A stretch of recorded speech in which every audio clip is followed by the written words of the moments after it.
Nitin Aggarwal joins in on the show right now to talk about exactly that.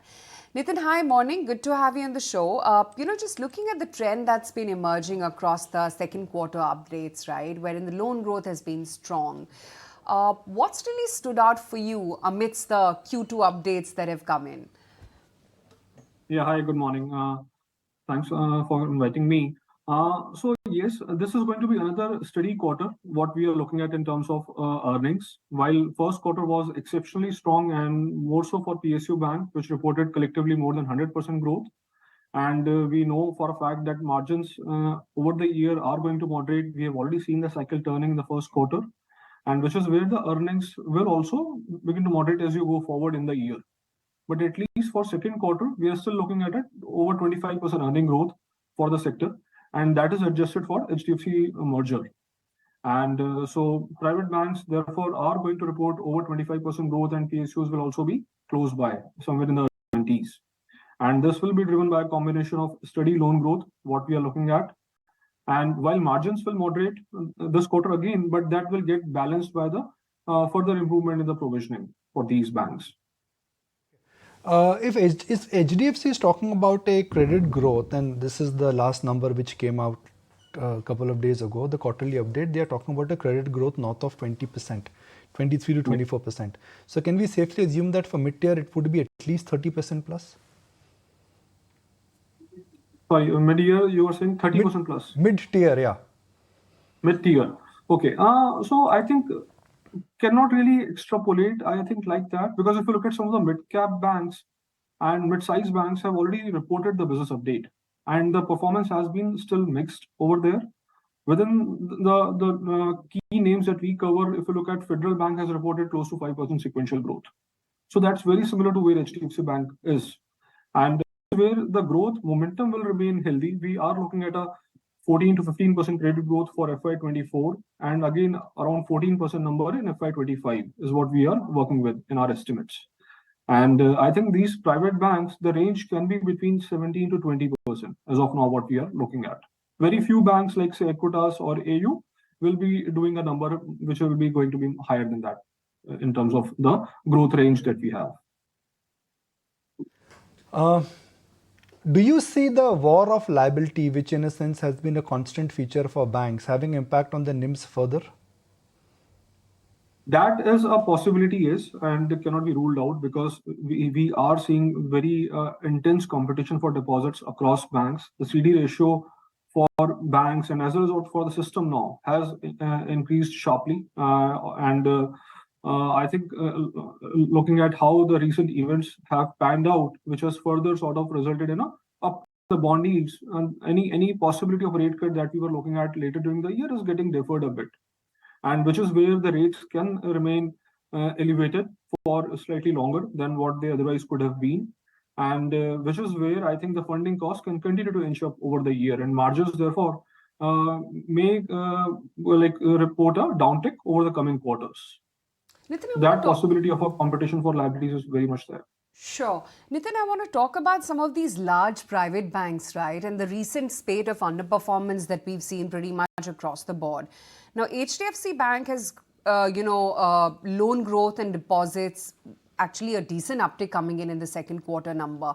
What is the concern then for the market? What do they think is at risk? I mean, do they think that it cannot grow on such a large base and it will not really multiply the same way as it did when it was a standalone entity, HDFC Bank?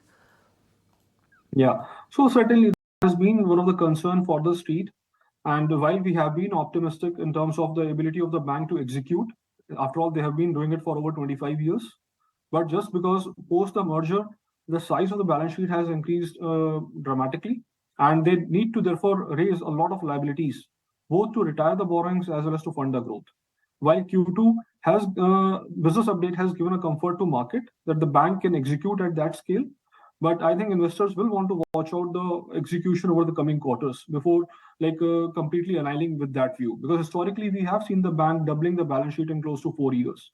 While the guidance on that from the management remains unchanged, and they're still looking to double the bank in the next 4 years broadly, but I think the execution in the coming quarters will be important. And this being the first quarter when the bank will be reporting the merged entity numbers. And we know that they will be reporting some compression on the margins to begin with, while the business growth numbers are out and they are very healthy. And but the recovery, therefore, on how margin pans out in the coming years will be important to assess a view as to how quickly bank can move back to the 2% ROA, which is where it was pre-merger. Traditionally, you've always preferred PSBs and amongst the private players, ICICI Bank. Has that really changed? And do you see value on the table in any other names too? I think yes, PSBs we have been going pretty positive over the last couple of years. We upgraded Bob in 2021, mid 21 at around 80 rupees. And the entire pack overall, if you look at, has done quite well. And that, I think, while you will see consolidation in these PSBs time and again, but the broader underlying fact that the ROAs are going to sustain at 1 and they will possibly move up in the near term or probably over FY24 and 25. And which is why the sector has been very resilient and they keep bouncing back after every round of consolidation.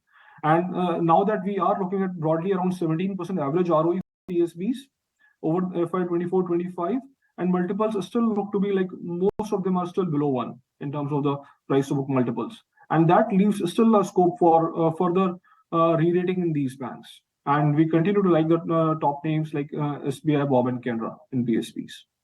What about some of the payment companies, the likes of a Paytm or an SBI Cards? How do you think one should be looking at them in terms of the overall valuation metric as well, the earnings-based valuations? Yeah.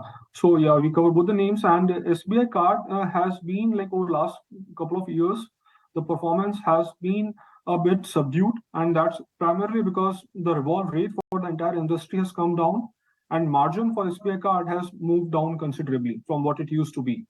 And now that the funding cost is looking to get stabilized and incrementally, possibly from Q3 and Q4, you will see gradually NIMs begin to expand on a more calibrated rate. And on the asset side, there has been some uneven performance. Last quarter also we saw an uptick, and which company attributed to the specific cohort. I think as these issues get sorted and the credit cost begins to recede, you can see a stronger earnings growth, and that will get reflected in the stock multiples on SBI Card. So we like the company, but I think it will be another sort of a range-bound performance in the very near term, and thereafter it can do well, backed by the stronger earnings growth in FY25 is what we look at. And Paytm, another company that we initiated in April. So the stock has done quite well. It's almost a 50% since our IC. And I think going forward, while the metrics are, of course, tracking well, we are seeing a stronger run rate on devices, on MTUs, and even the GMVs, and the loan disbursements. All these metrics are tracking well. But of the recent, the regulatory concern on some bit on the personal loans and the unsecured loans, which the governor also talked about in the recent policy meet. And so that has been a bit overhang on the overall growth rate in the sector overall. But otherwise, I think the company is on track to achieve a bit of break-even in FY25 by the second half of FY25. So which is going to continue to like the company from a long term. Okay, and what about your outlook when it comes to some of the life insurers, given that it is an environment where there is quite a bit of competition too, with the savings products, rates to have gone up substantially? What's your outlook? Yeah, I think life insurance sector has seen some bit of pain around the budget time when the government changed the rules for the high ticket policies in terms of taxation. And the sector has seen a recovery in terms of growth, and mainly in the second quarter.